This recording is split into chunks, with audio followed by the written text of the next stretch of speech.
घोटाळेबाज सरकारचा घोटाळेबाज कारभार. शेतकऱ्यांना कर्जमाफीचं आश्वासन दिलं आणि फसवणूकही केली. सावकाराचं कर्ज फेडण्यासाठी शेतकऱ्यावर मूत्रपिंड म्हणजेच किडनी विकण्याची वेळ आली. यापूर्वी महाराष्ट्रामध्ये आर्थिकदृष्ट्या संकटात सापडलेल्या शेतकऱ्यांचं कर्ज आम्ही माफ करू अशी घोषणा या सरकारने केली होती निवडणुकीच्या दरम्यान. आता 1-1.5 वर्ष झालं, परंतु एकही आश्वासन पाळलं नाही. त्यानंतर शेतकऱ्यांनी महाराष्ट्रभर कर्ज फेडण्यासाठी आम्ही मूत्रपिंड आमचं विकणं आहे असे फलकही लावले होते. परंतु चंद्रपूर जिल्ह्यातील एका शेतकऱ्याने अक्षरशः खरंच स्वतःचं मूत्रपिंड विकलं आणि 8 लाख रुपयाचं जे कर्ज होतं ते सावकाराचं फेडलं. अशी धक्कादायक घटना, वेदनादायक घटना घडलेली आहे.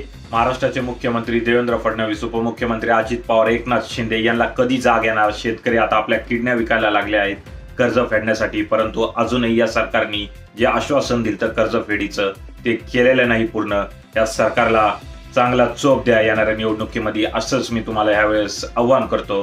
काय वाटतं याबद्दल कमेंट करा.